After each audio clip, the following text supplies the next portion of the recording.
Mind Health Matters with Monique Elliott in association with the Honey Lifestyle Network, bringing you informative information for daily living. Welcome to Mind Health Matters. I am your host, Monique Elliott, and I'm so glad you joined us today. We have an amazing show. You know, when you come to sit down with me, it is time to get your notebook. It is time to put it on your phone. What I'm getting at is I want you to come ready to receive information regarding your mental health, your mind health. Today, we are going to have a fabulous time with my friend, someone who I've known for several seasons, and I am honored to have her in our studio. We are going to be talking with Michelle Alexander. She is a multifaceted merchandiser. She is an entrepreneur. She merchandises in New York City. And I can't tell you the numerous times that we have spoken and discussed how important it is to have mind health in the workplace. How important it is when you are working with your coworkers, but also those who are under you in the sense of leadership, and to have empathy and compassion with them. I especially wanted her on right now because many of you, myself included, we're going back out into the workforce amongst others, and we have experienced loss, or maybe you have experienced anxiety and sometimes even depression. And because of that, I believe there is a certain atmosphere that we must create as leaders as we continue to work with individuals who are still hurting but wanting to do an amazing job for us at work.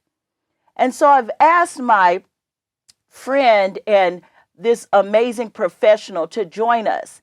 The first thing we're going to do is pull out those myths. So the number one myth at work is that you can always separate your home life from your work life. And so what I mean by that is that your emotions never get involved. When you leave home and you've been sad, you're going to come to work and automatically put on a smile. You're going to come to work and forget that maybe you've had a loss or maybe a situation happened that upset you. This is false because many times you're right on the edge. What I mean by that is that the wrong person may say the wrong thing. You understand what I'm talking about. And all of that experience or pain that you had when you left home, it starts coming out. It may come out on a customer. It may come out on another coworker. And what has happened? You haven't taken the time to figure out or to even have self-care for your mind health. So at this time, I am going to welcome Michelle. Welcome. Thank you for joining me on Mind Health today. Well, Monique, I just would like to say thank you for having me on your show. And as we are known as childhood friends, I would like to say congratulations. Thank you. And that I'm so proud of you. Thank you. And we'll move forward because I'm going to start to cry. That's all right. That's all right. That's what this show is about. We're both going to be sharing emotions and experiences. Right. And we've seen the struggles. Right. We've been in leadership, both of us. Correct. And I wanted to bring you because I know your experience. Mm-hmm. And I wanted to first just find out from you, how do you handle working with those that you manage, especially after times like this, after the situations we've had with COVID, after the situations of even returning, and many of us, even we do, experience anxiety? I think that's an excellent question for you to have with me, especially in particular with the field that I am in, which is in the retail industry, service industry. And the majority of the people who are back at work right now, full force, the majority of the people are in the service industry, and also, which is very well known, is anybody who works in the service industry, the majority of those people are at the lower level in terms of wage income or earning. Mm-hmm. So you've got a multiple issues, especially for managers. So there's different levels, as we know, in corporations. You have your low wage earner who's on the front line, who services customers on a regular basis. Then you have the managers who are considered a lower level manager in terms of the income that they're receiving, that are overseeing their sales associates or people in the service industry in particular. Then to add to that, you have limited training. And this is one of the issues that you're starting to see backfire with major corporations who, for the longest time, did not put money into training and developing their people that are low level that sell their products. Number two, their managers that oversee these people. And then you have the COVID situation, and now you have this snowball effect of limited staff. A lot of corporations cut their staff just for operational reasons, which makes sense. But now everybody's coming back to the workforce, and you have a snowball effect of managers overseeing sales associates who are not only stressed out financially, they're stressed out emotionally, and they also have issues to deal with, a lot of them, with childcare. So there's a combination of things that they're dealing with. And then you have, on top of that, these managers who are at a lower level, in which a lot of companies cut their training programs.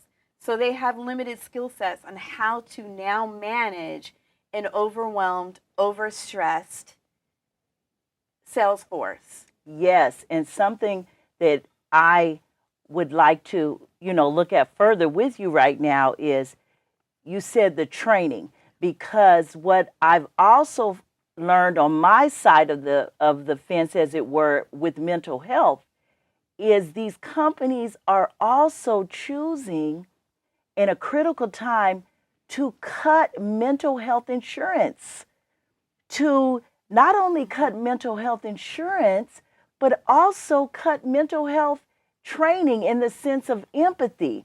So could you tell me a little more about that, the importance of that empathy?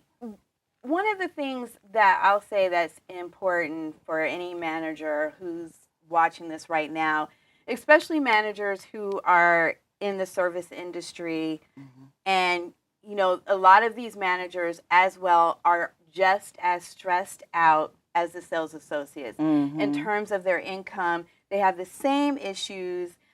They may make a little bit more, but they're still on the cusp, and it's the same thing.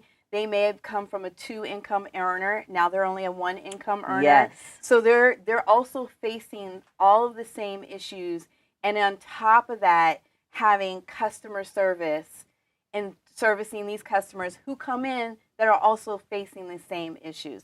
So one of the things that I have to say that you can do without the training coming from a corporation is taking a step back and realizing that your workforce, or the people who report to you, more than likely are under a lot of stress. Yes. And take that into account. So when there's a situation where you feel like their behavior was inappropriate, or they weren't at the 100% of customer service, where is some of that coming from? And some of the steps that you can do without getting support from your manager or from the company that you work for, there's a couple simple things that you can do that will help you. And some of the things are, number one, is having acknowledgement of where you currently are at right now, and that the majority of your staff, some of them are happy, some of them are not happy, but making that be okay. The second step is having a meeting with your staff before you open or before you start servicing customers. Yes. And just having a quick check-in with your employees and just discuss what is your goal for the day, number one, because you still have to execute and you still have to, as we know, a business. You have to make your numbers, whatever that looks like for your company. But have an expectation set up for your staff. The second thing is to have a quick training and how to, if you're having an issue right now, how to take a moment and step back. So if there's a difficult customer that's coming in and you know your sales associate may not be able to handle it, give them some tools on how they can back out. So if a customer comes in, instead of challenging that customer, tell them, if you know it's a customer, they're coming in as a customer complaint, just tell them, give me a moment, let me call a manager, let the manager handle it. Instead of, a lot of times these sales associates will try to take it on until it escalates. Right. And then they call the manager. If they know mentally they're not ready to take this customer on or try to service them or try to deal with whatever complaint they have, let them know it's okay to take a step back. And if there's not a manager, take a step back and get a seasoned, your seasoned counterpart to come in while they look for the manager. I love it. So what I hear you saying is, before we even come into work, we need to take our emotional thermometer. Correct. And so part of an emotional thermometer is literally when you wake up out of bed, what are you feeling about going to work? In other words, what are some challenges that may be coming up in your mind about going to work? I always call this checking your gut or checking how you're feeling, because what happens is you need to know, oh, today I can't run into so-and-so. There might be someone that you're just feeling anxious about running into. And so I hear what you're saying, Michelle. If you know that your emotional thermometer is not quite there in the sense of calm, I'm with you. Go to your manager. Go to your seasoned person. But also what I'm hearing you say is there needs to be some type of trust, though.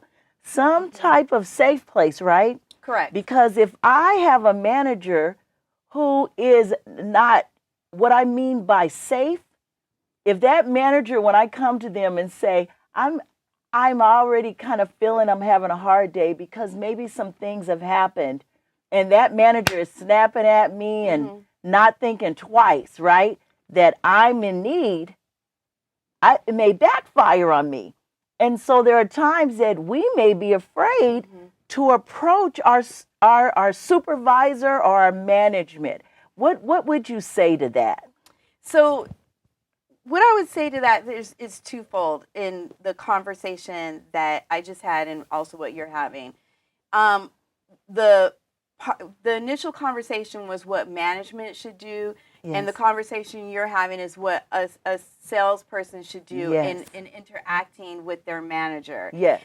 And in terms of if you're an employee and you know you're having a rough time, and you know you're not at your best to do, if you're in an industry in which you have to do service. And if you feel comfortable and you feel good with that manager to have that conversation. But that's not always a reality. The reality is there's a lot of managers that you do not get along with, that you would not feel comfortable to have that conversation. So the second thing is that a lot of people who are in the service industry, most of them have built relationships and they work as a team. I love it. And so if you know that when you come in, there's somebody that you work as a team with, that you have a built-in relationship with, to let them know how you're feeling, so that they're aware. So if you need to take a step back, that they know why and that they cover you. And that's the best way for an employee. And most employees in service industries have always built some rapport with someone.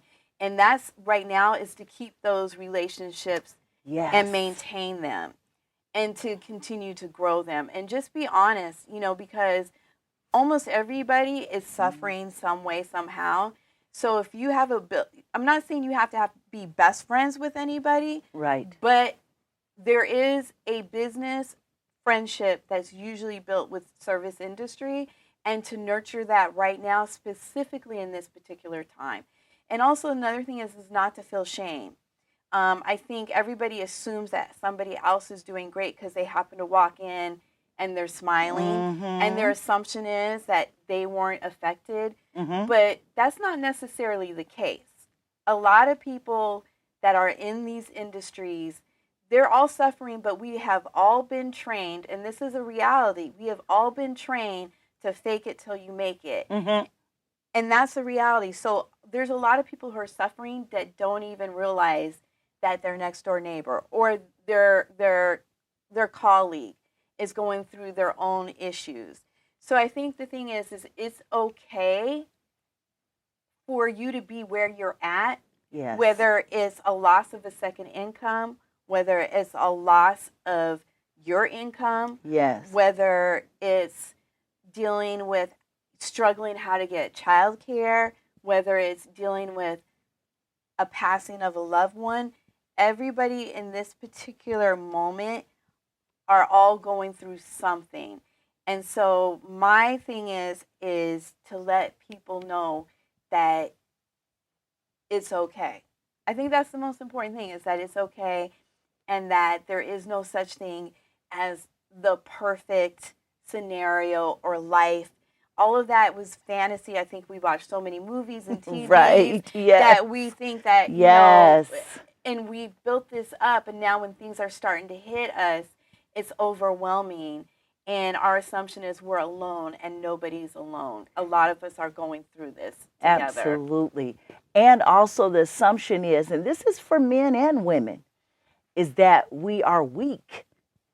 There is a weakness in us, the assumption or the myth, that if I'm hurting or I'm not quite on par, especially at work, that I am weak.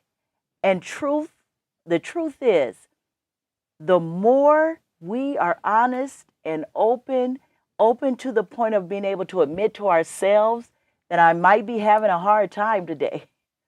And I want to say, and the reason I'm saying day a lot is because we must take it one day at a time. Right. We have to take it one day at a time. Things in this world right now are twirling so fast and moving so quickly that our lives can change literally in less than a minute. Right. And so it is important that we take it daily. Anyone who has tuned in knows that I talk about tribe. So what I'm really hearing is that we still need a community, even at work. Correct. And remember, I said our communities often may be just one other person, or two other people, but we still need a community. We are not meant to be an island. Correct. We are social beings. We enjoy presence. Some of us on different levels, but at the same time, what I'm hearing you say, Michelle, is establish some type of community. Correct. Even at work. And so I want to ask you this. What advice would you give us for management, like you just did for employees, to be able to create also a welcoming, safe place so that I know as an employee I can come to you? So that is a great question, and it really actually depends on the company that you're working for. Okay. So there's not a one solution, one fit that fits every single corporation, because each corporation is different, and there's different management levels, and also there's different flexibility in terms of managing people. So what I would say realistically for a manager, and I think the point that I'm going to draw on is for managers who feel like they have the least amount of support, the least amount of training, and they might have a little bit of flexibility. And that's where I'm going to focus on now. Okay. Because in other corporations, there's financial support, there's human resources support. There's a lot of different supports, but in the, I would say in the service industry, a lot of HR has been taken away. Okay. So there's extremely limited support. And that's where I would focus on for those managers. And what I would say to you is more than likely your sales support are doing 2 to 3 jobs. More than likely you're probably doing 3 to 4 jobs, or jobs that were taken away from other people. Now you're doing the job of 3 to 4 people. And what I would say to you is, number one, take a step back and realize that your sales support or your support in the industry of service, those people are a valued asset. And a lot of corporations do not take the lowest paying people as their valued asset. But you have to take into account they're the first person that a customer sees in which they sell the product to. Frontline. So a corporation will spend tons of money on product development, tons of money on marketing. They will spend a ton of money on repackaging a product, but they will spend very limited amount of money on training this person who is supposed to sell the product to the customer. When a customer comes in, the frontline person is the first person they see, and it's the last person they see, and they don't care what a CEO does, including if they increase their stock shares. They don't. And if they have great customer service, they're going to come back to your company and they're going to buy again. I love it. They're going to come back and buy again. So your value asset are the people who sell to your customers. And what I would do is take a step back and acknowledge them for the work that they do.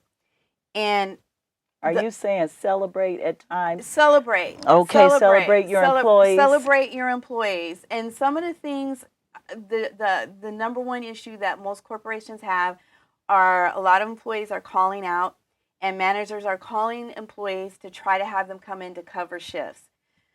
The reality is, if they're calling out and they're a low-paid, low-wage earner employee, it's because they have a reason.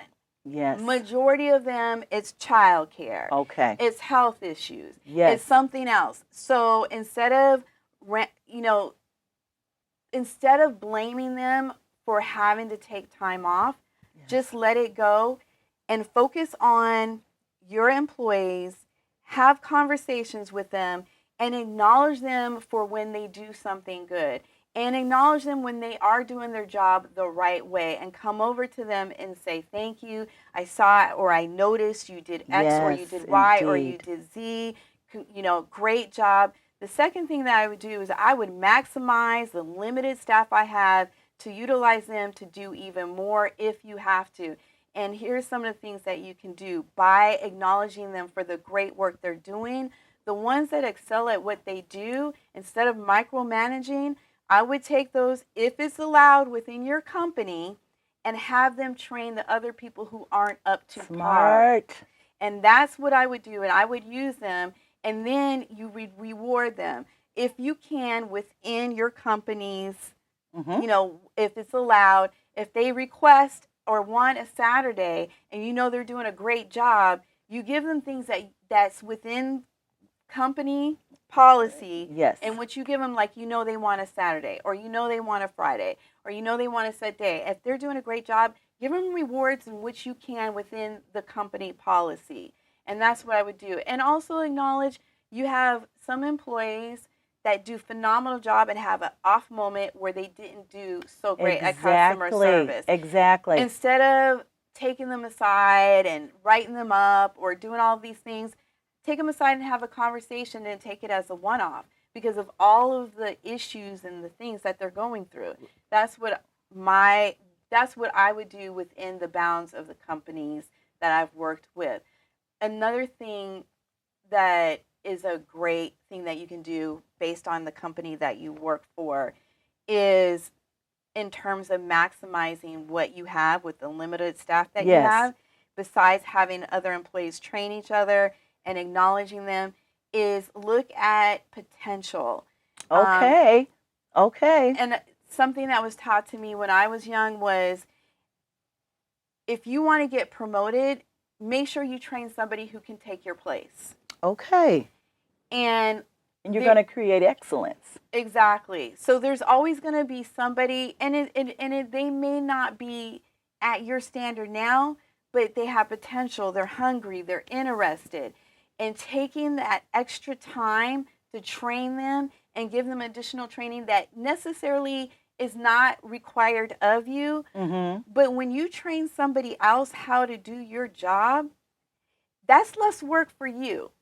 And that's an opportunity for you to learn and work with somebody else to get to the next level. I love it. Thank you. Thank you so much for being here. Thank you for honoring me with your expertise, your professionalism, and your friendship. I so valued and so appreciated. Listen, do not forget to take the solutions, that we all just spoke about. And those solutions are: take time to take your emotional temperature. Take time to also have empathy for your employees. And employees, take time to have empathy for your supervisors as well. And then if you have an EAP program, that's an employee assistant program, if you have that available to you, take advantage of it. Many times they will give you 6 to 12 sessions at no cost. And find you a counselor, find someone to help you through whatever might be bothering you. Sometimes it's just temporary. You just want something or someone to be there to listen. Thank you again. Thank you. And remember, mind health matters.